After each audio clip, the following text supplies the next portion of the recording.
In this module, we will talk about data cleaning and some manipulation of data with pandas. We will try to redo homework 1 in pandas. The data cleaning is the main job of data scientists. It takes most time, at least in this sense, is the main job. The simple way how to do data cleaning is look at the data that you see and you can ask yourself the questions. Am I looking at something that makes sense?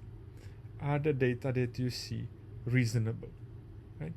For that you need to have some domain knowledge. You need to know what are the data coming from and what are they describing, and then you can have a guess if they make any sense. Right? If you have, for example, ages of people, it probably doesn't make sense if there are numbers that are over 200 if the age is supposed to be in years. Right? Right, so here are a few hints how you can see if data that you are looking at makes sense. Right? So you can see if the data corresponds to the column label. If the column label is telling you what the data are you looking at the data that you would expect? Right? There may be some rules that the data must satisfy. So you should check if what you got actually satisfies those rules. Right? You can try to compute some statistics about the data if they are numerical, and then you will see if the numbers you are getting are at least reasonable. Right? You can look how many of the entries are nulls, and nulls means that there is just no entry, somebody didn't fill it. And maybe if you ever try to fill some questionnaire, there are boxes that you don't have to fill it. Right? So this can happen that you have data where you have places where you don't know. And you can try to explore how the nulls are distributed and how they look. You should also check if the data have duplicates. Sometimes duplicates make sense, sometimes duplicates do not make sense. Right? So you should check. Right? If you have a table that says what people were ordering, then there may be several people ordering the same thing, and then duplicates make sense.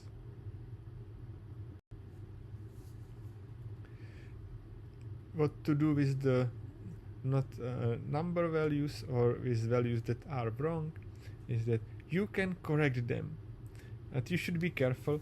Right? You correct them if you have enough information.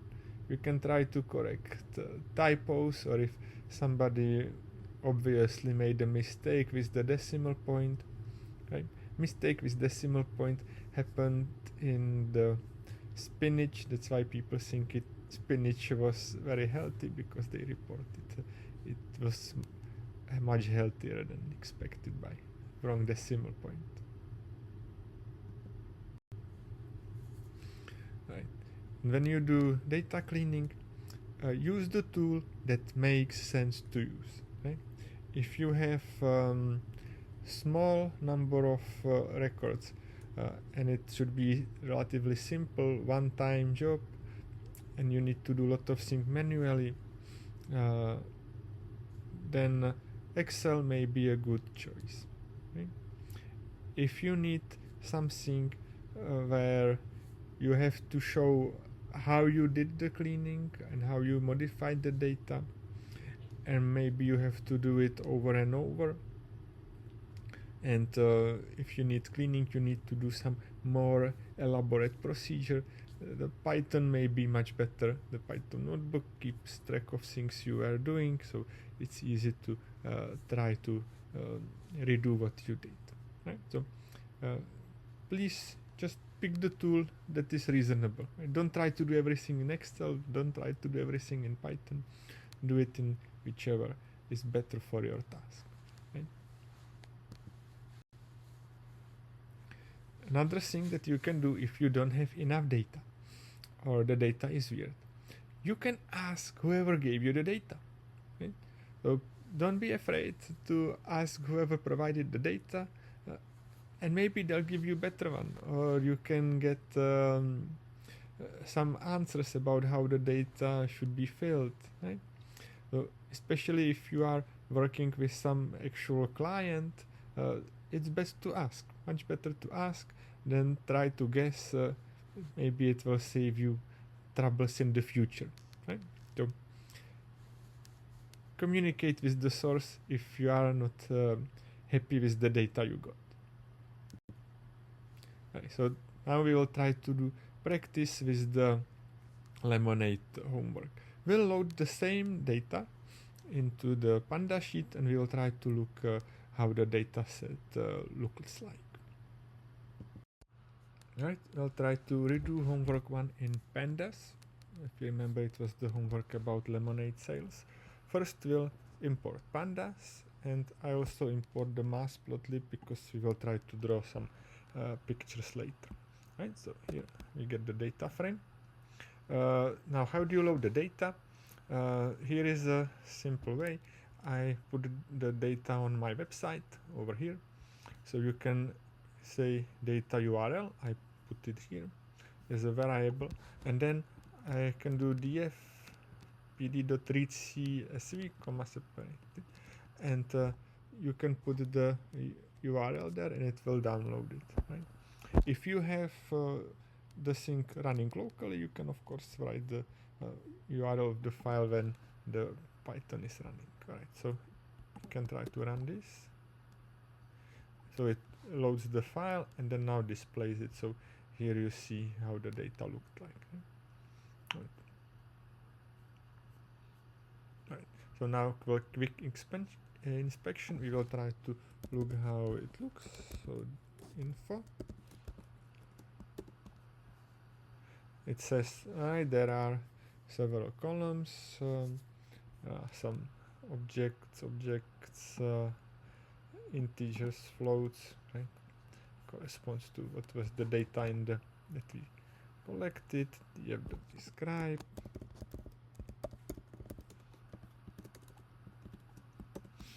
It does a little bit of average, how many lemons, oranges. So this is count is just how many entries are there. Mean them, yeah, standard deviation, maximum, minimum. So yeah, you can look, and the D types tells you for each column what is the object in it.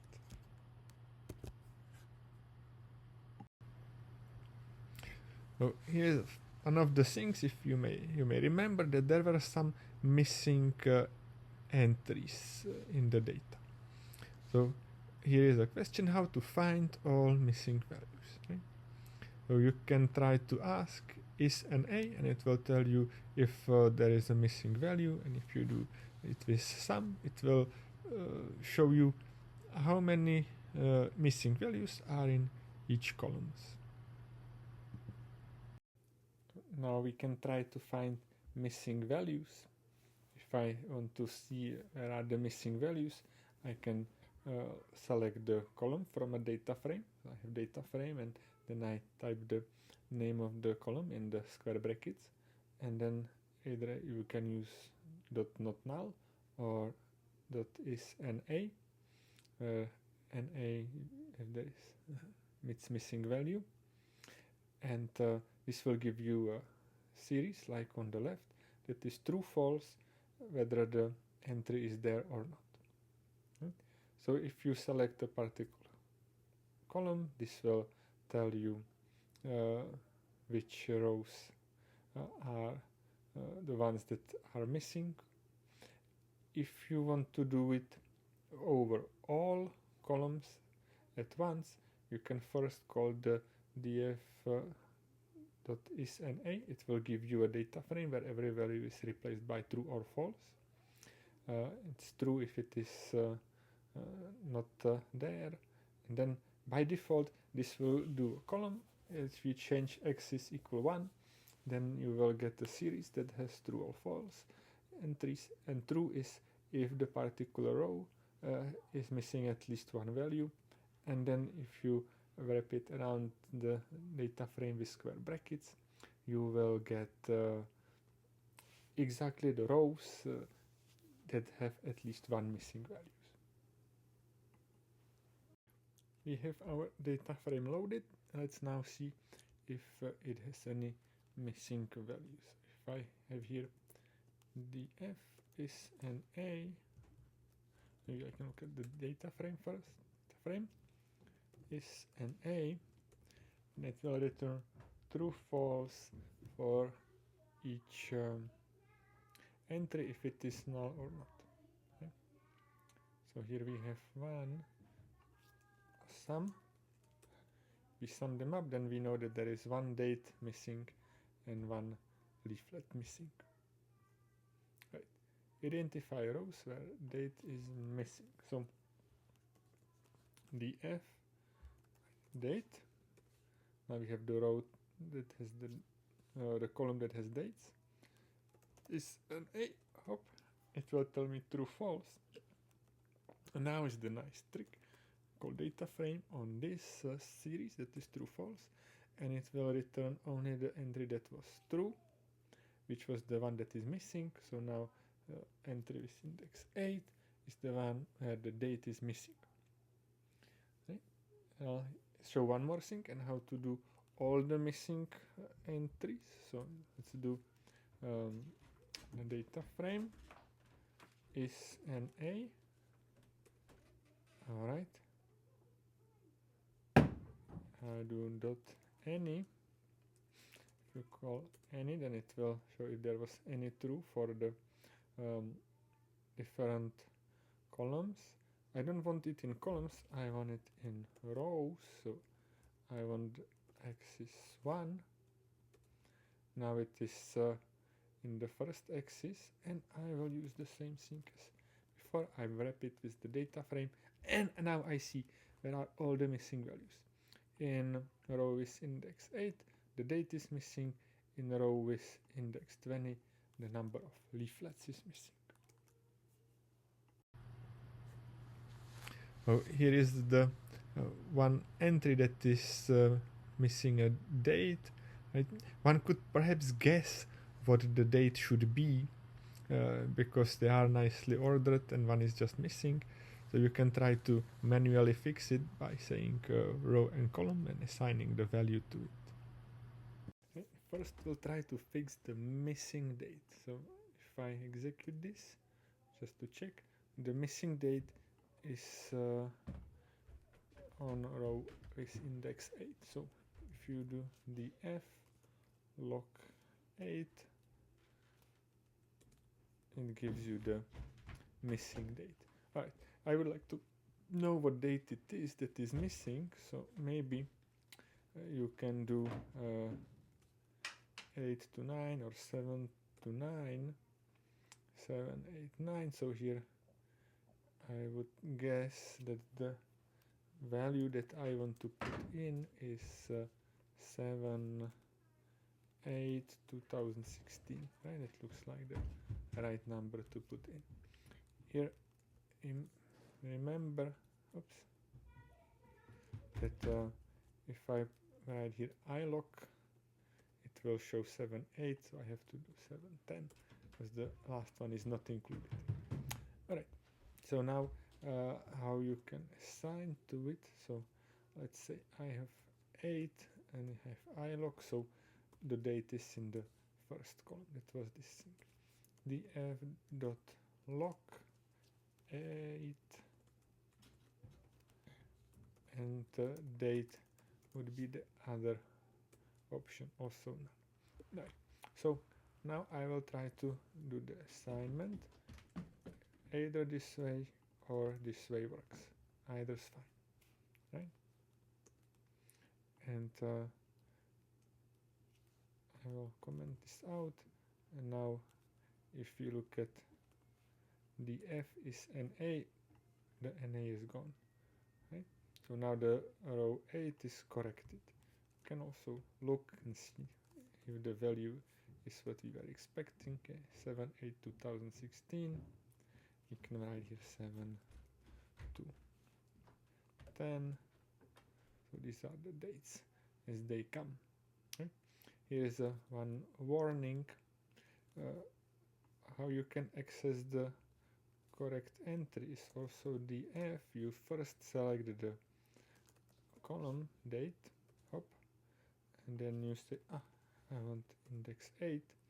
This is the value that we have, and you can be tempted to assign to it. Right? If I still had the value, I can say I will fix it like this. Right? If you do that, you will get an error for this, because what may happen is that if you do df date, you will get a series and you will get a copy of the data that is in the actual data frame. So you can modify the series, but you are not modifying the data in the actual data frame. Right? So this may work sometimes, but it's not guaranteed to work. Better not use it. Right? So this bad, do not use. Bad, do not do this. Right? Do either of the two, either of these two. This is good, and this is good. Okay.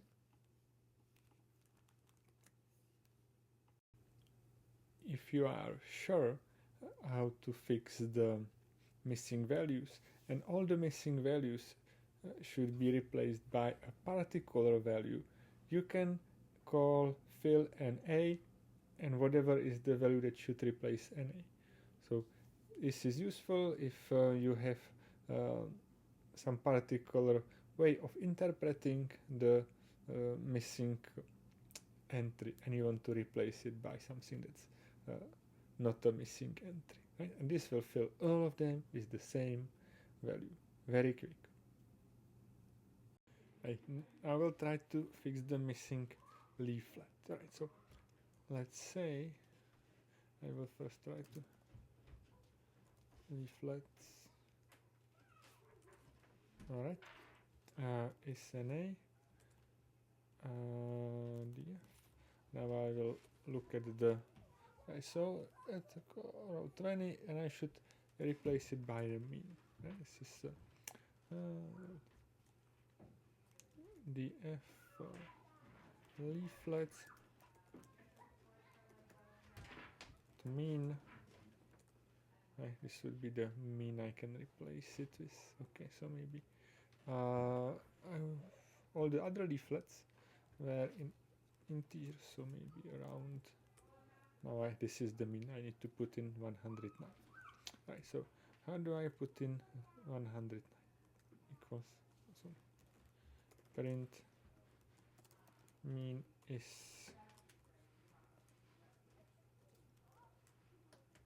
109. So I remember it. All right. Here I look again. What was it?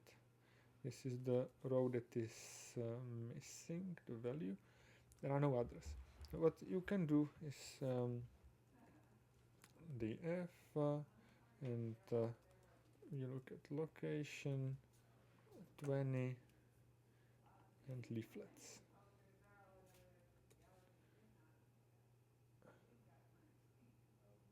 It's not number, so you can write here 109. This would work and fix the problem. Okay? Wanted to try to do it in the other way. So here I have the leaf, and I want to do fill NA 109. Right? So it was around 20. 20 was none, and if I here 109, then now it's filled to 109. Right? I'll call this, and then I'll write df leaflets is NA. I will look, and voila, the leaflets is not changed. Maybe if I write here before after fill. So why it is not changed?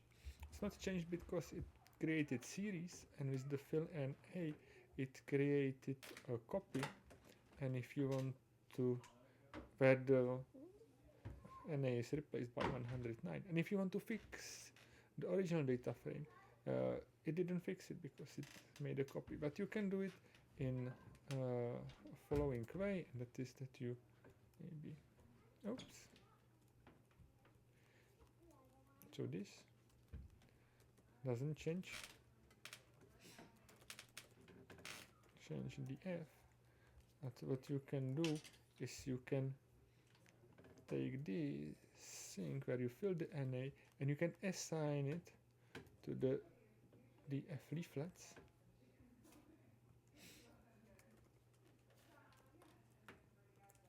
And now it will be changed to 109. I can do this only once, because after I do it, the DF is modified and I will not be able to show it again. Right, so this is the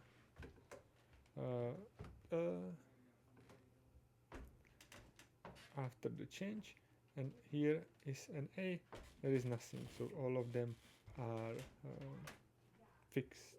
Right? No NAs are left. We can look at it. I will make a new code, DF leaflets, and the line 20 is now 109. Right? So remember, you can assign like this. If you change the data, the series, you have to reassign it back.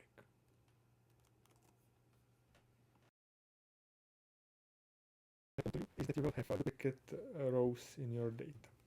If that happens, there is a great function called drop duplicates. It will remove all the duplicate lines from your data.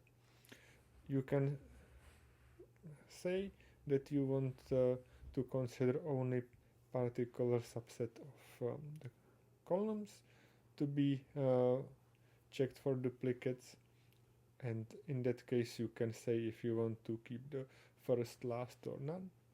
But another thing that is noticeable is that this creates a new data frame. If you want to modify the current data frame, you have to say in place true. If you say in place true, then it will modify the current data frame. Drop duplicates often leaves gaps in the index if there are some things that are actually dropped. Right?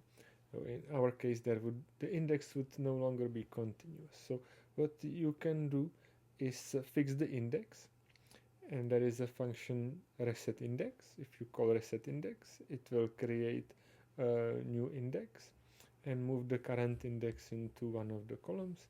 You can also disregard the current index, and then you write the drop true, and it means that it will delete the index that it has and create a new one, which is what you typically want to do. Alright, now I will try to remove duplicates. If you look at the data frame, it looks like there is a duplicate row. Right? So df drop duplicates, and it's gone. Right? You can see that the index is 5, 6, 7. If you try to look again at df, then it didn't change df at all.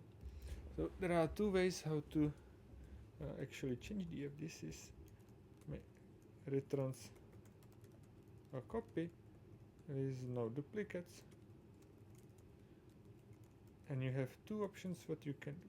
You can do df drop duplicates and write in place equals true, changes df, or you can write df equals df drop duplicates, also changes df.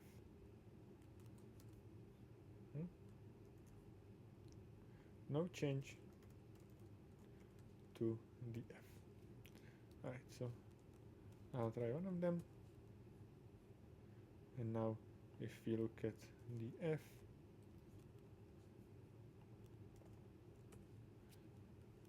the row 6, this index 6 is missing. So it may be unfortunate, so let's do reset index. If we do reset index, then now the numbering is 1, 2, 3, 4, 5, 6, 7, 8, and the old index is now in a new column called index, right? You see the 6 now is missing here. Right. If I don't care about the old index, I can drop true. Now the old index is not there anymore, right? Here still is the case that this did not actually change df. You see, if I look at df after calcul, the index is missing there. So what you can do is either write df equals df reset index, or you can say that this should be in place true, right? So this no change to df, and these two, either of them will actually change the df. Right? If you look at df now, then it has a nice index that increases and doesn't have the duplicate entry anymore.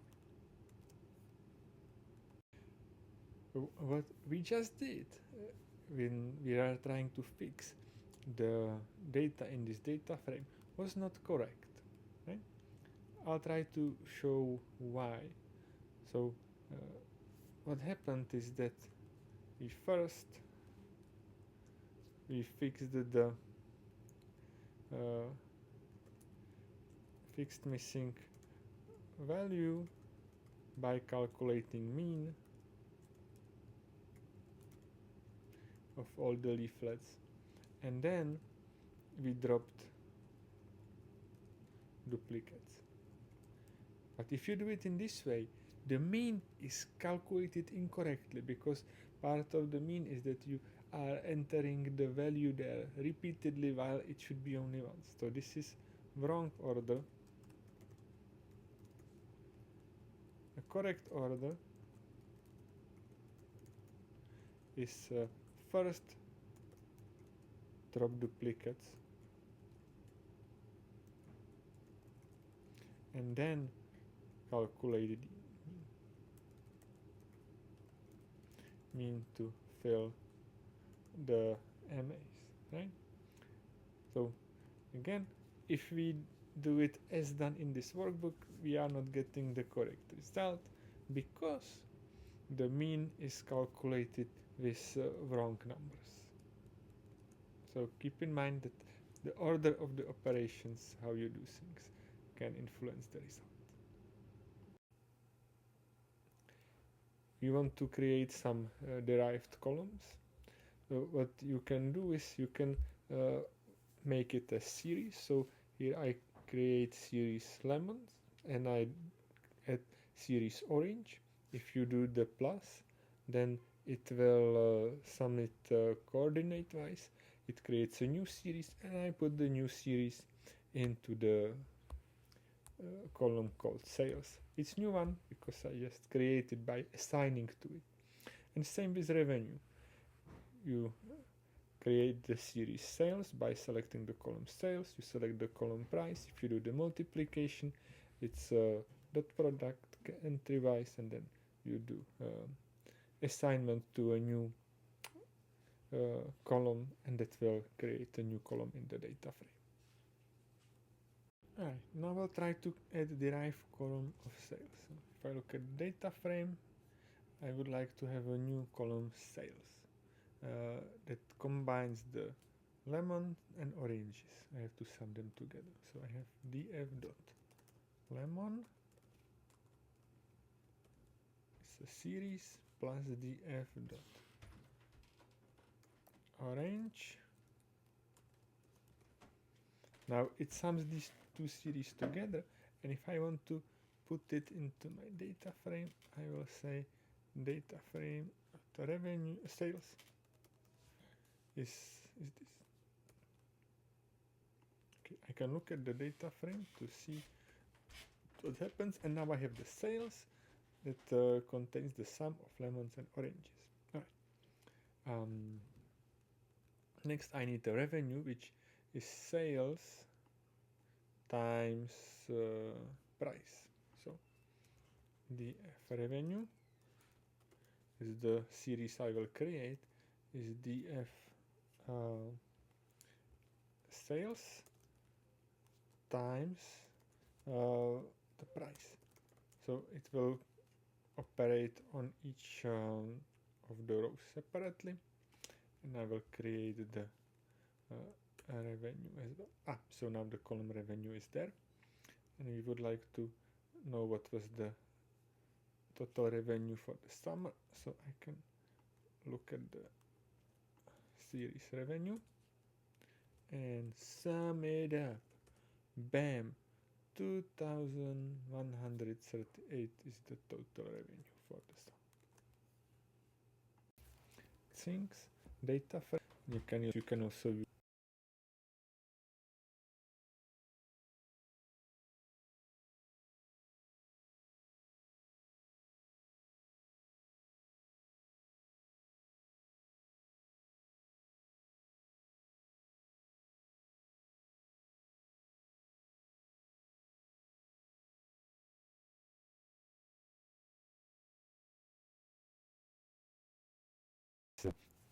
you can create these series that are true or false, and based on them you can select things from the data frame. So for example, if I want to select only the entries, only the rows where the location is park, then I look at df location. The df location will give me the series that has the location in it, only that. And then I compare it with park. And if I compare it with park, I will get series of true or false for each entry. True if it is park and false if it is not park. And then if I have this true-false series, I can use it to index the data frame, and this will help me select only the location park, right? And you don't have to use just equal. You can do more complicated logical expressions. You can do inequalities. It's a little bit like a SQL query if you want. Right, here we'll try to do experimenting with selecting things from a data frame. So if I want a data frame that contains only location and price as columns, then I can select it like this, where I put the list there, and now it has only location and price. If you want, you can also do it with lock. Oops. Lock, and you want to say you want to select all rows and only these two columns, right? So now we selected only particular columns. Now next we would like to do when location is restricted to park. So I will try to look at df location. You do df location, it gives you a series that has the entries park, beach, whatever was in the location. You can say that you would like to compare it with park. Now each entry is compared with park, and if it is park, you get true, and if it was not park, you get false. And if you have this series of true and false, you can select on it. Either you can select on it from the data frame like this, bam, now location is only park, or you can do df.log and you say this is the rows you want, square brackets,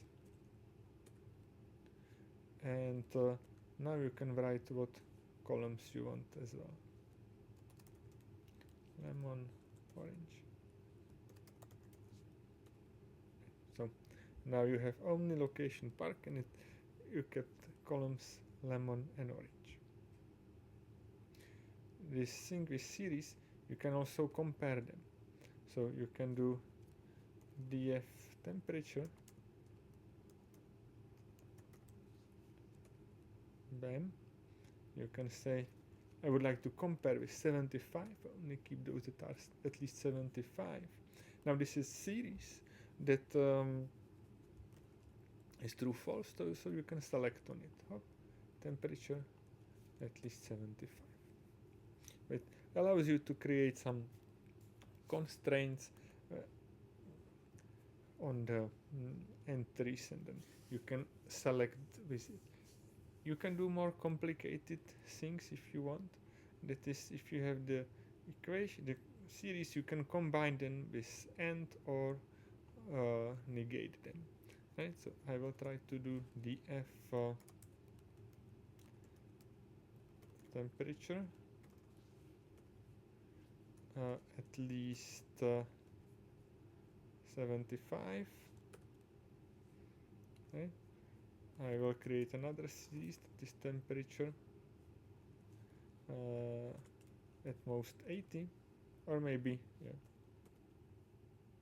And I can create series that is both of them. Okay. I have to be careful and put parentheses around. And now, if I look at the data frame that selects this, I have those where the temperature is at least 75 and at most 80. Okay? Of course, you don't have to do it like this. You can also mix it. Let's say df park location location.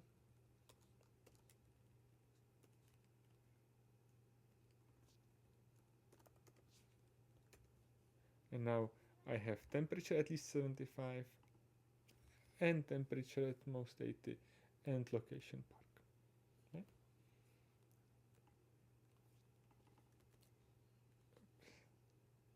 You can do, or if you want, you can say temperature at least 80, hardly this one, or location park. So now whenever there is temperature that is at least 80 or location park, you will get them selected. Okay, so this is a nice way how you can create non-trivial constraints. Is one more reminder about how to find all none lines. So again, you do the data frame is NA will give you a big data frame that has true and false, true for every missing value, and then if you call any on the axis, then it will tribute true if at least one of them is true, which means if at least one entry is missing, then you will get true. You can also do df all, and then returns true if all entries are true. Maybe it's not particularly useful for this application. Right? Then there is the fun command. If you just don't want to deal with the rows that have missing values, you can call df drop NA, and it will just drop them all, and that's it. Many people do that when they load the data frame, first thing they do is see how many rows have missing values, and if it is not too many, they just drop them all, and that's the cleaning. Right, let's try to load the data again, and this will be demo how one can get rid of the missing values. So here is data frame df2. I will try to find the missing values. This is all the true, false, any, x is 1. Now I have series that has true entry if there is a missing value, and I can select on this. So entry on the is the index 8 has a missing value, and with the index 20 has a missing value. Alright, so here is what we can do. df2 dot drop and A if we want to get rid of the missing rows. So whenever a row has a missing value, it will be gone. So you can see 7, 9, so the row is gone. Now this is not a method that would be in place, so it didn't change the DF2, it just created a copy, so we can write in place true. Now if we try to run the same test, find missing values, there are no missing values anymore. Right. The index is now messed up, so the f2.reset index, if you do reset index, the alt index is in there, so you can get rid of the alt index. Hop. Now the alt index is gone, and if I look what the f2 is, it still misses the 8 because I created a new data frame. I have to do it in place. Right. And now my data frame should be pretty good. I can try to copy this little piece and check if there are any missing values. No missing values. Right? So if you don't want to deal with missing values, you can drop them all at once, and then you can reset the index to make life nicely ordered if you don't care about what you dropped. As part of the lab, we will try to clean the Star Wars dataset.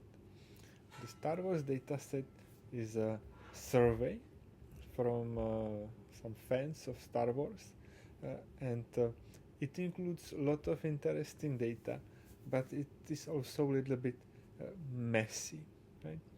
So there will be need to identify correctly what is a part of the header, what is not.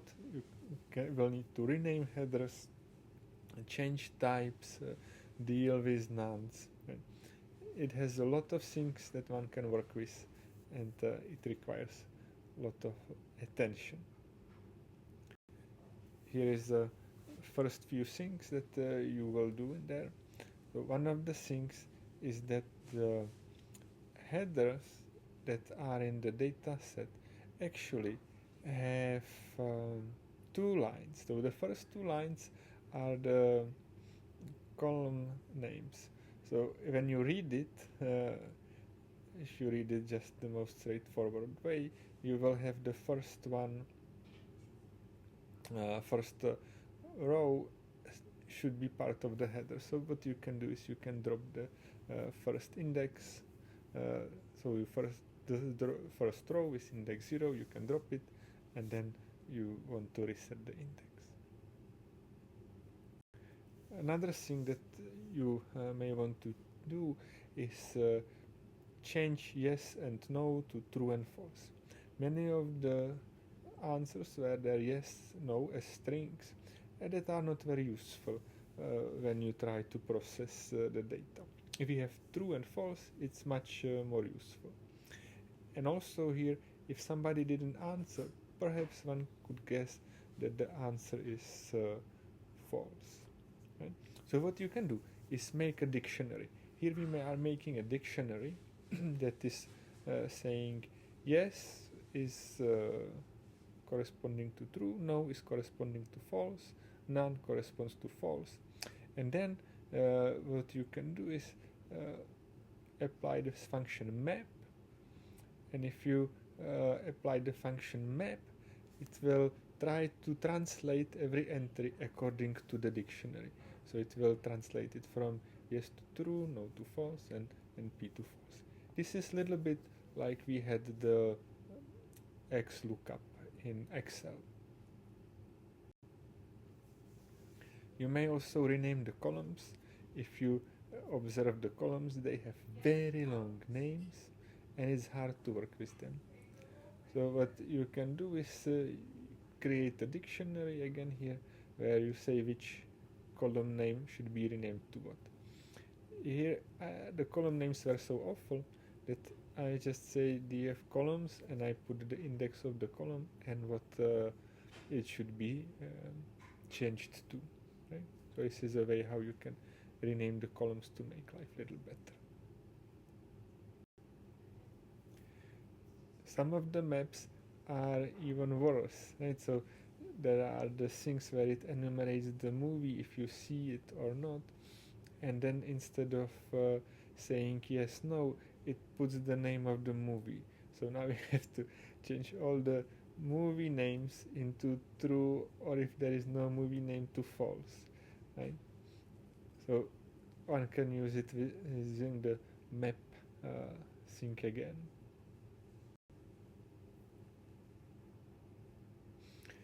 Sometimes the numbers look weird, so what you can try to do is say, the numbers were strings, but now you can change them to actual numbers.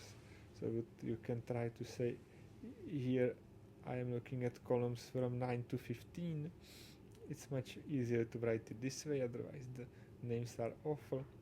And you can retype the entries in the columns to floats because they are numerical. If you do that, then maybe the mean, describe, and sum things now start working and giving you reasonable things. And here are a few more things where it helps you do some visualization of the rankings and calculate the rankings for the episodes. Something for you to try and you will also explore in the labs.